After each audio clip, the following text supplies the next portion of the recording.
Ridhima entertainment में आप सभी का स्वागत है। दोस्तों, क्या आप भूतों पे विश्वास करते हो? अगर आप भूतों पे विश्वास करते हो तो आप अकेले व्यक्ति नहीं हैं जो सोचते हैं कि भूत होते हैं। यदि आप मेरी बात पर विश्वास करते हैं, दुनिया भर की कई अलग-अलग सभ्यताओं में लोग भूतों पर परलोक में रहने वालों पे विश्वास करते हैं। दुनिया की सबसे प्रचलित पैरानॉर्मल एक्टिविटी भी वास्तव में भूतों पे विश्वास करती है। भूतों की कहानियाँ रोजाना हजारों लोग पढ़ते हैं, उनकी बनी फिल्में देखते हैं। तो चलिए आज हम भूतों के बारे में जानते हैं। लोक कथाओं और संस्कृति का यह दावा है कि भूत प्रेत जैसे जीव मृतकों की आत्माओं से उत्पन्न हुए गए हैं, जो कोई मरने के बाद स्वर्ग और नर्क में नहीं जा पाते, जिनका पुनर्जन्म नहीं हो पाता और जो कोई अपनी इच्छाओं को प्राप्त किए बिना ही मर जाते हैं, वो मरने के उपरांत भूत योनि में भटकते रहते हैं। बहुत से लोग विभिन्न प्रकार की मनोगत मान्यताओं को धारणा करते हैं। कुछ लोग कहते हैं भूत वास्तव में भयानक होते हैं, उनके लंबे दांत और बड़े कान होते हैं और वह अक्सर लोगों को परेशान करते हैं। पश्चिम में कई अध्ययनों ने नकारात्मक ऊर्जा पर ध्यान केंद्रित किया है। उन्होंने अध्ययन किया है कि जब कोई आत्मा प्रकट होती है या आकार लेते हैं, वे व्यक्तियों के समान होते हैं। जांच के दौरान कभी कभार कैमरे में ऐसी झलक देखने मिल जाती है।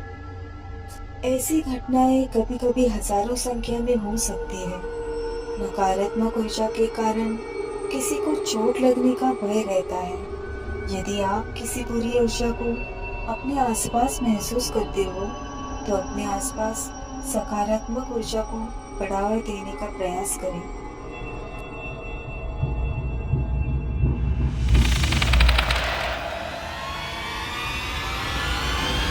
आज की युवा पीढ़ी भूत और आत्माओं के होने पर विश्वास नहीं करती, लेकिन जिस पर आप विश्वास नहीं करते वह असल में है ही नहीं, ये तो संभव नहीं है ना। आज ऐसी ही दो कहानियां मैं आपको सुनाने जा रही हूँ जो नदी से जुड़ी हुई है। अक्सर ज्यादातर लोग अपने गर्मी की छुट्टियों में गांव चले जाते हैं। ऐसी ही एक कहानी है विजय की, जो अपनी गर्मी की छुट्टियों में अपने गांव गया था। गांव में मौज मस्ती के अलावा कोई काम नहीं होता। शहर में वो आज़ादी नहीं मिलती थी जो गांव में मिलती है। गांव के पास एक तालाब था। एक दिन विजय ने गांव में रहने वाले अपने भाई विकास को तालाब पर चलने कहा, लेकिन उसके भाई विकास ने वहां जाने से मना किया और कहा उस तालाब में भूत रहता है, वहां जाओगे तो मार पड़ेगी। विजय ने कहा चुपके से जाएंगे, किसी को पता नहीं चलेगा। अगले दिन दोपहर में जब सब खाना खाकर आराम कर रहे थे, तो विजय और विकास दोनों चुपके से निकल पड़े। उन दोनों ने मछली पकड़ने का सामान भी ले रखा था। तालाब में पहुंचकर वो दोनों मछली पकड़ने लगे। थोड़ी देर बाद विकास उठकर कहीं चला गया और विजय अकेला ही रह गया। अचानक किसी ने जोर से पीछे से धक्का मारा कि विजय तालाब में जा गिरा। तालाब ज्यादा गहरा तो नहीं था, पर फिर भी विजय बाहर नहीं निकल पा रहा था। उसे ऐसा महसूस होने लगा था जैसे कि कोई उसे पानी में अंदर की तरफ डुबा रहा हो। उसकी सांस फूलने लगी थी। इतने में किसी ने विजय का हाथ पकड़कर उसे ऊपर खींच लिया। वो कोई और नहीं, विजय का भाई विकास था। थोड़ी देर में जब विजय सामान्य हुआ, तब उसने विकास को पूछा कि तूने मुझे धक्का क्यों दिया। उसने कसम खाकर विजय को यकीन दिलाया कि उसने धक्का नहीं दिया था। उसके चेहरे से लग रहा था कि वो झूठ नहीं बोल रहा है। वो दोनों जल्दी से वहां से भाग गए और फिर दोबारा वहां नहीं गए।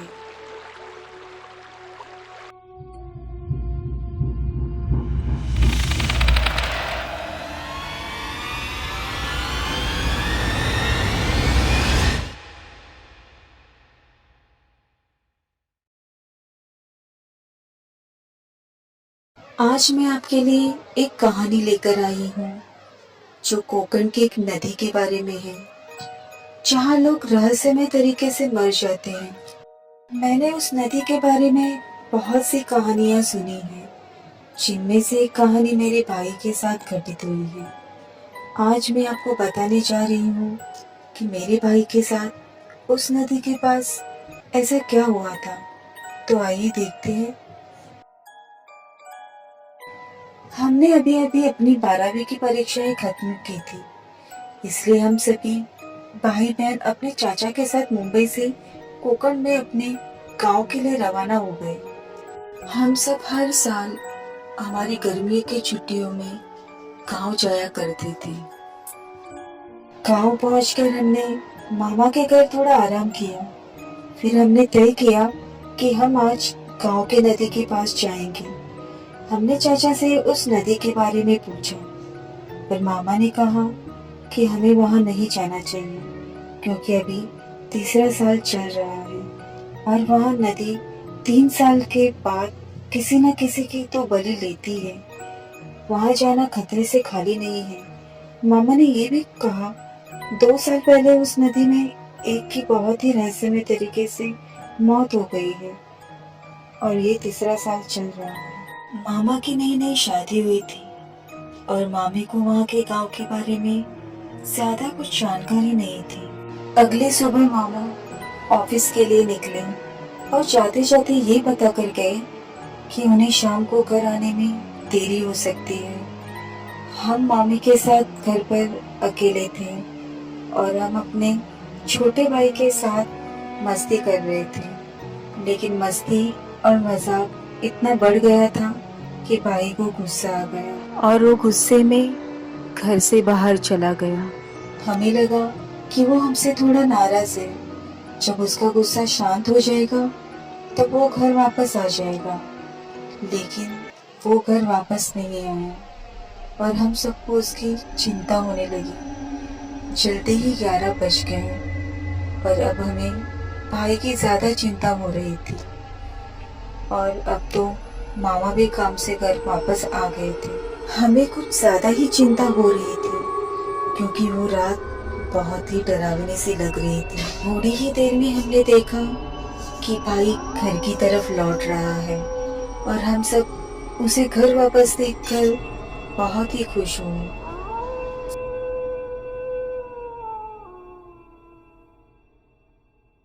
हमने भाई को देखा तो वो काफी डरा हुआ लग रहा था और जब हमारा ध्यान उसके फटे हुए जीन्स के पास गया तो हमने उसे उसका कारण पूछा, लेकिन भाई इतना डरा हुआ था कि वो ये सब कहने की स्थिति में ही नहीं था।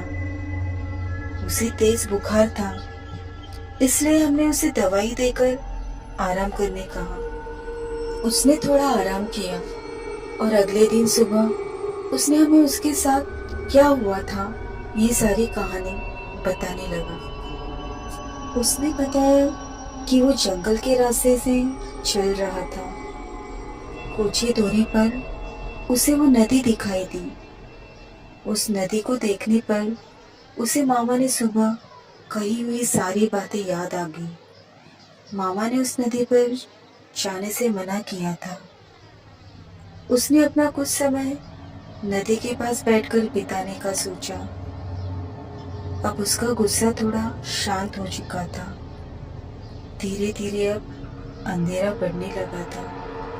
जैसे जैसे अंधेरा पड़ रहा था वो रात कुछ ज्यादा ही डरावनी सी महसूस होने लगी थी। उसने अभी वहां से निकलना ही ठीक समझा, लेकिन वहां पर उसके साथ जो भी कुछ हो रहा था वो सब उसने कभी अपने सपने में भी नहीं सोचा था। नदी के पास जो पेड़ था वहां से उसे किसी की डरावनी सी आवाज सुनाई देने लगी।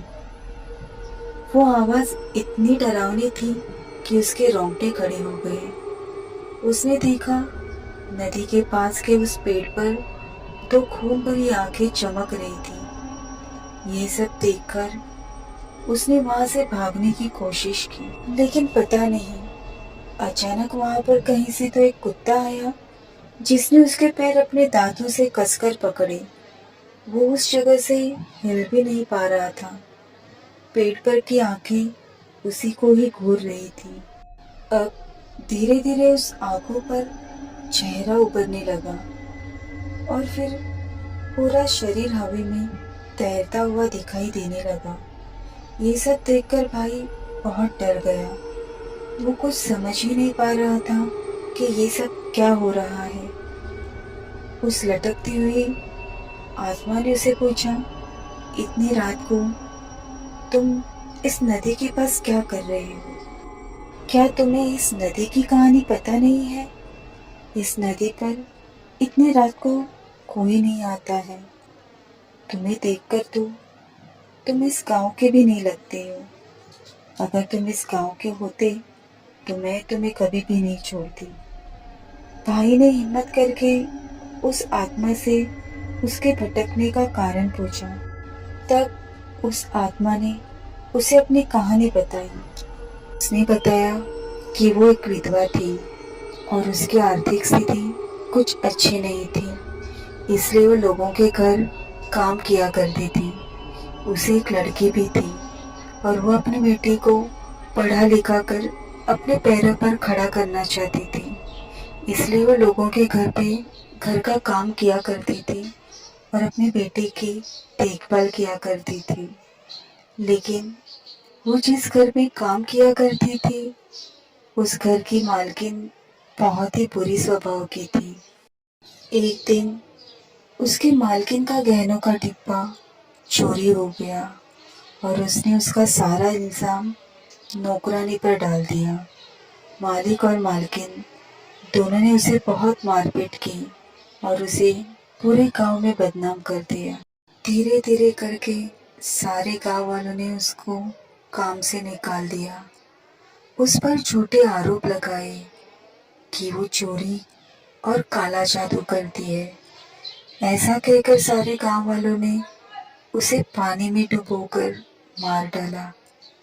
उस दिन के बाद उसकी आत्मा उस नदी के पास उन सब गांव वालों का प्रतिशोध लेने भटक रही है। गांव का कोई भी आदमी अगर उस नदी के पास आता था तो वो आत्मा उसे पानी में डुबोकर मार डालती थी। उस आत्मा ने मेरे भाई को अपनी सारी कहानी बताई। उसने उन गांव वालों के नाम भी बताए जिन्होंने उसे नदी में डुबोकर मार डाला था। उस आत्मा ने भाई से कहा, तुम उन लोगों को इस नदी के पास लेकर आ जाओ, मैं तुम्हें कुछ भी नहीं करूंगी। लेकिन अगर तुम उन गांव वालों को इस नदी के पास लेकर नहीं आए तो फिर कभी तुम इस नदी के पास आ जाओगे तो मैं तुम्हें जिंदा नहीं छोड़ूंगी, अपने साथ लेकर जाऊंगी। लेकिन अब तुम यहाँ से चले जाओ, क्योंकि यहाँ पर और भी ऐसी आत्माएं हैं जो तुम्हें यहाँ से जिंदा जाने नहीं देगी।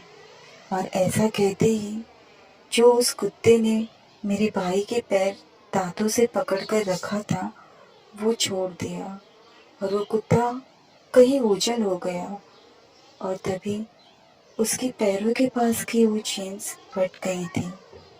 भाई वहां से भागकर वापस घर आ गया और उस दिन के बाद हम जब भी कभी गांव गए मेरा भाई उस नदी के पास नहीं गया। हमने ऐसा सुना है कि आज भी उस नदी के पास वो प्यासी आत्मा गांव वालों से अपना प्रतिशोध लेने भटक रही है और आज भी वहां पर किसी न किसी की रहस्यमय तरीके से मृत्यु होती रहती है। उस भूतिया नदी पर अब लोगों ने जाना तो बंद कर दिया है, लेकिन कोई राह भटकता हुआ अनजान इंसान भी उस नदी के पास पहुंच जाता तो वो उन्हें अपना शिकार बना लेती है। तो फ्रेंड्स, ये कहानी आपको कैसी लगी हमें कमेंट्स करके ज़रूर बताइए, क्योंकि आपके लाइक्स और कमेंट्स मुझे प्रेरणा देती हैं कि इसी तरह की कहानियाँ मैं आपके पास लेकर आऊँ। अगर आप इस चैनल पर नए हो तो इस चैनल को सब्सक्राइब और बेल आइकन ऑल करना मत भूलिए, क्योंकि जब भी मैं कोई नई कहानी अपलोड करूँ तो सबसे पहले आपको उसका नोटिफिकेशन मिल जाए।